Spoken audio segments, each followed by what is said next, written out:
In this video, we're going to look at the optimize cross-section component and also at beam IDs. So, we're continuing from where we left off, and we're actually going to keep where we were manually selecting our cross-sections and add in an optimize component. And what this component does is it runs through a couple iterations and selects beams based on a set displacement.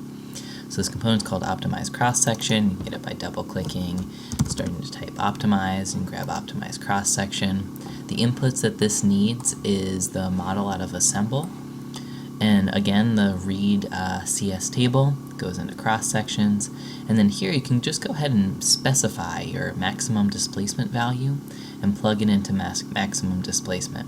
And then what this will do is just output an appropriate beam size.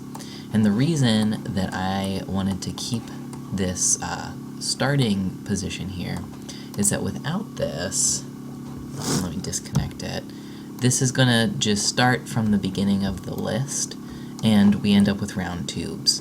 And what I want is for us to start with W sections and then output W sections.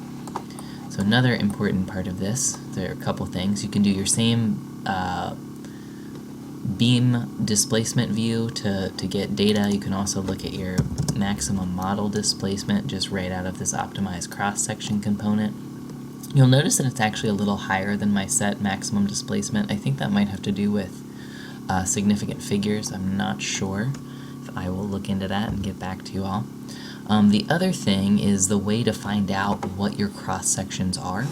So the way to do that is to put a model view after your beam view, or at least after the analyze from optimized cross-section, and then you come down here to cross-section names and you just click on that.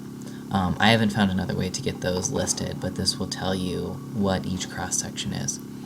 Another important thing to note are beam grouping. So right now, this is as though each place where there is an intersection could be a separate beam, which is interesting information, but probably not true to life. And so what we want to do is group some of these beams. So we could do this all the way back here. At our line to beam component, there's this ID input. So we can name any of these groups whatever we want. I'm calling this beam 1. And then if I take that same name and plug it in to group IDs, now all of these members are exactly the same, because they're all part of the same group, and so they have to be optimized the same way.